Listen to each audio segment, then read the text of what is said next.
आता जे काय आहे ना म्हणजे एक स्टार्टअप केलं होतं व्हॅक्यूम फार्मिंग. म्हणजे माझ्या प्रोसेसला बेसिक आम्ही व्हॅक्यूम फार्मिंग किंवा थर्मो फार्मिंग बोलतो. म्हणजे जे काय आपल्याला आहे ना आता आहे ना तुम्ही म्हणजे आता याचं तुम्ही MBA किंवा नाही का फायनान्समध्ये काम करताय ना त्याच्यासाठी सांगतो. म्हणजे ज्यावेळेस तुम्हाला ज्यावेळेस काहीतरी कॉस्ट डिडक्शन येतं किंवा नाही का मला एक कॉस्ट कमी करायचं आहे त्यासाठी ते विचारलं जातं नाही का तुम्हाला काय काय पर्याय असते तुमच्याकडे. त्यावेळेस तुम्ही हा जर पार्ट माझा मोल्डिंगमध्ये केला तर त्याचं टुलिंग कॉस्ट अप्रॉक्स म्हणजे कुठल्याही याच्यात तुम्ही पार्ट उचलला आणि त्याचं कॉस्ट बोर्डची कॉस्ट जर डिफाईन केली तर 10 लाख 5 लाख येते बोर्डची. म्हणजे मोल्डिंगमध्ये करायचं असेल आणि तेच मला जर थर्मो फार्मिंगमध्ये करायचं असेल त्याची कॉस्ट अप्रॉक्स 1 लाख येते. मग त्याच्यामध्ये ज्यावेळेस आपलं सेव्हिंग 4 लाख आहे तर 4 लाखमध्ये मटेरियल आहे ना प्रोडक्शन सहित बाहेर येतं. म्हणजे कंपनीच्या दृष्टीने एक बेनिफिट येतो.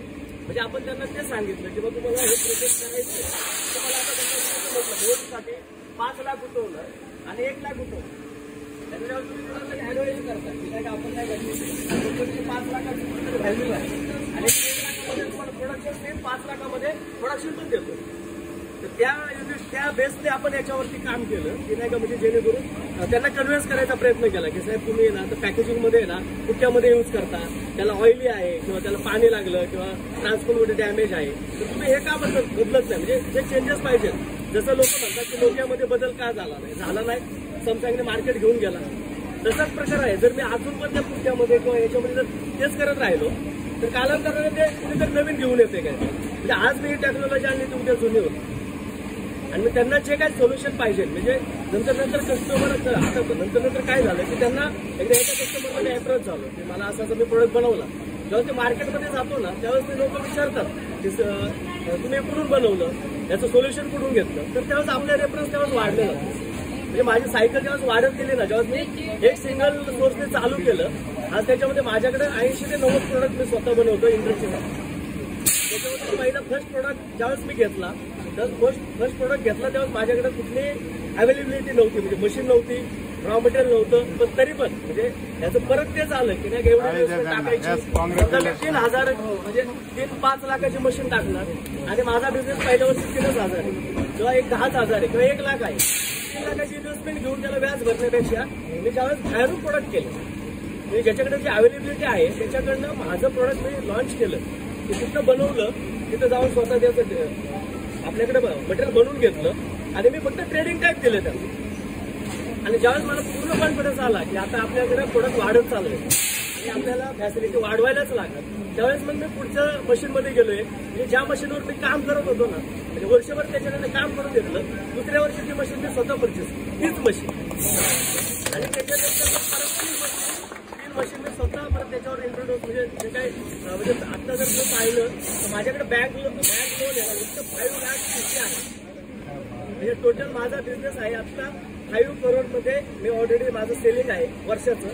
पाठीमागच्या 2020ला ज्यावेळेस मी चालू केलं त्यावेळेस अप्रॉक्स 50 लाख होतं. 2022-23 3-3.5 करोड म्हणून गेलो. यावर्षी 5 ते 6 करोडचं टार्गेट. प्रोडक्ट रेंज म्हटलं तर ज्या कस्टमरमधून मी ज्या कस्टमरकडे एक जॉब घेतला त्या कस्टमरमध्ये त्याच्या रेफरन्सने मला 10 कस्टमर दिले. आणि माझे कस्टमर बेस पण का बोलतोय कारण याला समजा सपोज एका पार्टीचं कुठंतरी काम केलं आणि ती पार्टी बंद झाली त्यांनी प्रोडक्शन त्याचं बंद झालं तर त्यावेळेस आपले हे लोक फायनान्शियलचे प्रॉब्लेम चालू होतात ना ते न करण्यासाठी प्रोडक्ट आणि कस्टमर जास्त निवडले. म्हणजे काय समजा एका कस्टमरचं काम करायचंय त्याचं 10 लाखाचं असलं दुसऱ्या कस्टमरचं 50,000चं असलं तरी ते काम पण घेतलं. म्हणजे असं नाही केलं की हा मोठा आहे हा छोटा आहे त्यांना तसं डिस्ट्रीब्यूट केलं. आणि ज्यावेळेस प्रायोरिटी दोघांची सेम राहते त्यावेळेस जर 10 लाखाचा म्हणजे ज्याचा बिझनेस माझ्याकडे 10 लाखाचा आहे आणि तो जर म्हटला की साहेब मला उद्या पाहिजे आणि 50,000वाला पण म्हटलं मला उद्या पाहिजे तर ते मॅनेजमेंट खूप अवघड गेलं मला त्यावेळेस. का दोघं कस्टमर एक मोठा होता एक छोटा होता. तर मी जर म्हटलं असतं हा 10 लाखाचा ह्याला प्रेफर करा तर छोटा कधी निघून गेला असता. तर त्यांनी मला 10 प्रोडक्ट नवीन दिले त्याचं बिझनेस झाले 50 आणि 10 जरी झाले 10 त्यांनी प्रोडक्ट दिले तर 5 लाख झाले.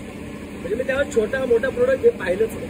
याचं फक्त जे काय करायचं आपल्याला पुढे जसं काय करता येईल तसं त्या पद्धतीने आपण ते करत गेलो आणि खूप रेंज वाढत गेली. म्हणजे फॅसिलिटी वाढवत गेलो त्याचे रेंज वाढत गेले प्रोडक्ट रेंज वाढत गेले. त्याच्यानंतर म्हणजे आता मी जर पाहिलं तर ज्यावेळेस मी म्हटलं 600 बाय 600 वरती फार्मिंग करत होतो 1500 बाय 1500ची फॅसिलिटी माझ्याकडे आहे. म्हणजे जर तुम्ही म्हटलं ना म्हणजे किर्लोस्कर किंवा कल्याणी भारतभर तुला तुम्ही व्हील्स इंडिया, लेनेटा, कॉन्टिनेंटल सगळ्यांसाठी काम. काही कस्टमर माझे इनडायरेक्ट असते, काही डायरेक्ट आहे. आता कसं होतं त्यावेळेस मी हा पण नाही विचार केला की त्याच्यामध्ये डायरेक्ट कंपनीला अप्रोच करायचं ट्रेडिंग करायचं. म्हणजे जे काय डायरेक्ट असं आहे की कधी कधी काय होतं की आपल्याकडे काय होतं की मला डायरेक्ट पाहिजे. डायरेक्ट मध्ये काय होतं पेमेंट आपल्या डायरेक्ट येतं. मॅनेजमेंट, लेबर कॉस्ट तर म्हणजे फिक्स असते, लाईट बिल फिक्स आहे, त्याच्यामध्ये स्वॅप रेंट फिक्स आहे. पण याच्यासाठी जे काय आहे ना म्हणजे प्रोडक्ट मिक्स असेल ना तर ते कुठलं सायकल एक चालू राहतं. तुम्ही एकाच याच्यावर फोकस केला ना तर मग काय होतं की ते कधीतरी कोणीतरी त्याला आहे ना कॉम्पिटिटिव्ह खूप झाले मार्केटमध्ये. तुम्ही जर पाहिलं आज जो प्रोडक्ट आहे तो उद्या कुणीतरी नवीन कॉपी केलेला असतो. ज्यावेळेस आपल्याला चॅलेंज काय तुम्ही ते घेतलं मी नवीन करतो, दुसरे 2 करतो. ते पण चॅलेंजेस स्वीकारले मी. ज्यावेळेस लोकांनी मला सांगितलं ना की तुमचा हा कस्टमर मी अर्धा डायव्हर्ट केलाय, मी त्याचे 3 कस्टमर घेऊन मार्केटमध्ये आलो, त्याचेच 3 घेतले. कॉम्पिटिटिव्ह मी स्वतः म्हणजे माझा ह्या गोष्टीला विरोध आहे की म्हणजे कुणीतरी ते 10 रुपयाला करतोय आणि मी कॉम्पिटिटिव्ह करण्यासाठी 8 रुपयाला करायचं मला ते कधी आवडलंच नाही. का माझं प्रोडक्ट माझं बोललं पाहिजे ना, क्वालिटी बोलली पाहिजे, मी त्याच्यावर फोकस केलं. तुम्ही ज्यावेळेस तुम्ही जसं म्हटलं की एखादा कस्टमर आहे की समजा त्याला मी सांगितलं मी 10 रुपयाला करतोय, एक साधू माय आला त्याच्यामध्ये, तो म्हटला की साहेब आता मला नाही ऑर्डर द्या, मी तुम्हाला 9 रुपयाला करतो. त्याच्यासाठी ते चांगलं आहे ना.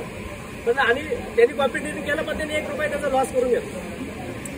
जर तो 10,000 प्रॉडक्ट बनवत असेल तर त्याचा एक लेबर अख्खा टोटल त्याच्यामध्ये लॉस केला जातो. त्याचा जे प्रॉफिटेबल रेशो आहे तो कमी झाला. तर त्यांनी फक्त कॉम्पिटिटिव्ह केलं ना ते. तर ज्यावेळेस मी त्याच्यापेक्षा हाय प्रोडक्ट काहीतरी घेऊन आलो आणि त्याची रेंज जर मी 2 रुपयाने वाढवून घेतली तर त्याच्यापेक्षा पुढे झालं. आणि तेच केलं. म्हणजे जर तुम्ही प्रोडक्ट रेंज पाहिली ना मी म्हणजे माझे आता थिकनेस रेंज म्हणजे बनवतो ना 0.5 पासून 7 mm पर्यंत पण मी काम करतो. आणि 200 mm म्हणजे 200 जे काही ट्रे आहे 200 बाय 200 पासून 1500 बाय 1500 पण काम. तर प्रोडक्ट मिक्स खूप म्हणजे त्याच्यामध्ये मी घेतले. त्याच्याकडून आपल्याला आणि फायनान्शियल बर्डन म्हणजे कसं आहे की जसं कस्टमर कसं बोललो मी जेवढे कस्टमर जोडले तेवढे सायकलमध्ये कुठला ना कुठला कस्टमर आपल्याला ट्रेन सायकल फिरवत राहील. त्यामुळे फायनान्शियल बँक फायनान्सची मला गरज लागली. आणि ज्यावेळेस मला माझा प्रश्न म्हणजे माझ्या मित्राला वगैरे विचारलं मी, त्यावेळेस त्यांना मी विचारलं की बँक ऑलरेडी तुम्हाला लोन देते तर बँक लोन तुम्ही आहे ना ऑलरेडी ज्यावेळेस म्हणजे आता तुम्ही सगळे फायनान्शियल विषय असेल तुमच्याकडे तर बँक आहे ना बँक तुम्हाला ज्यावेळेस तुमच्याकडे आहे ना त्यांच्या बँकेकडे एवढे पैसे पडू नाही तर बँक स्वतः का बिझनेस करत. माझा प्रश्नच आहे जे बँक जर तुम्हाला 1 करोड रुपये देते तर बँकेकडे 10 करोड पडून आहेत. बँक का बिझनेस करत नाही, ते आपल्याला पैसे का देत नाही ना. ते तर आहे ना, मान्य आहे ना मला. पण त्यांनी जर मला सांगा मला जर मी त्यांना पे करतोय समजा 10,000चा हप्ता आहे मी 10,000 त्यांना पे करतो बरोबर ना. पण मग त्यांना जर 10 लाख रुपये येणार आहेत तर ते स्वतः का करेल त्यांना माहिती. आता मी जर मी गुंतवले तर मी 10 लाख रुपये त्यांना EMI देतोय पण जर मग ते स्वतःच का करत नाही एवढं स्वतःला पण बिझनेस करू शकतो ना. त्याला डबल फायदा नाही मला.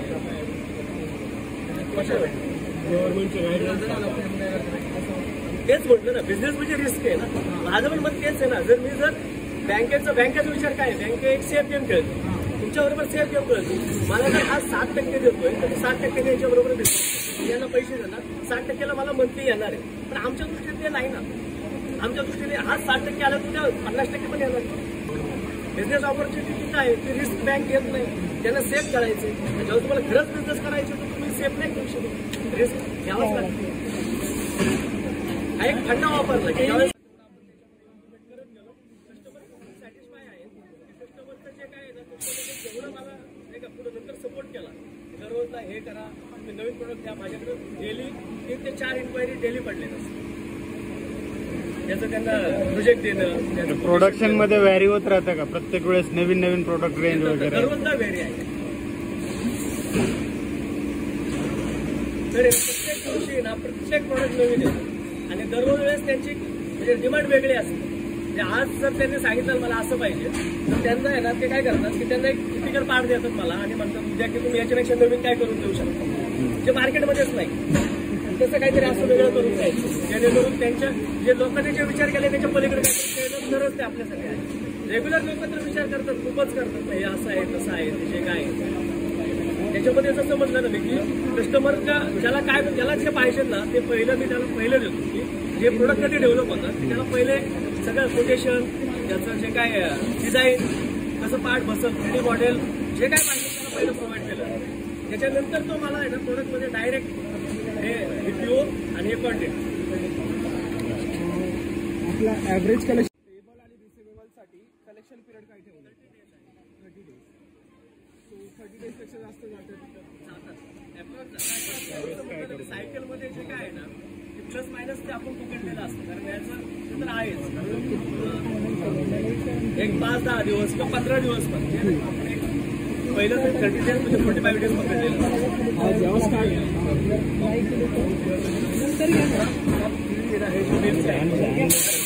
व्हॅल्यू वाईज डिझेल म्हणजे काय होतं की मार्च एंडिंगला बऱ्यापैकी लोक आहेत ना नवीन चेंजेस मध्ये जातात. इयरली प्रत्येकाचं एक टार्गेट असतं.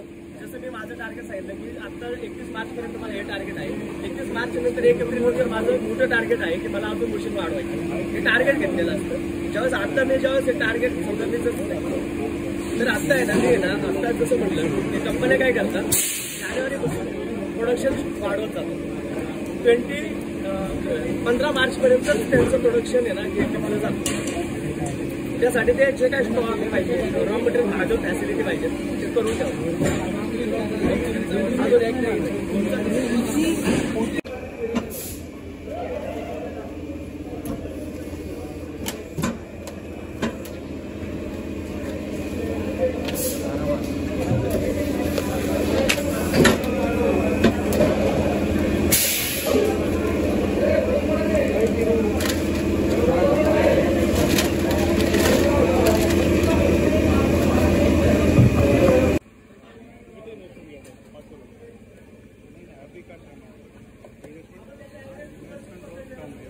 जैसे लगेगा वैसे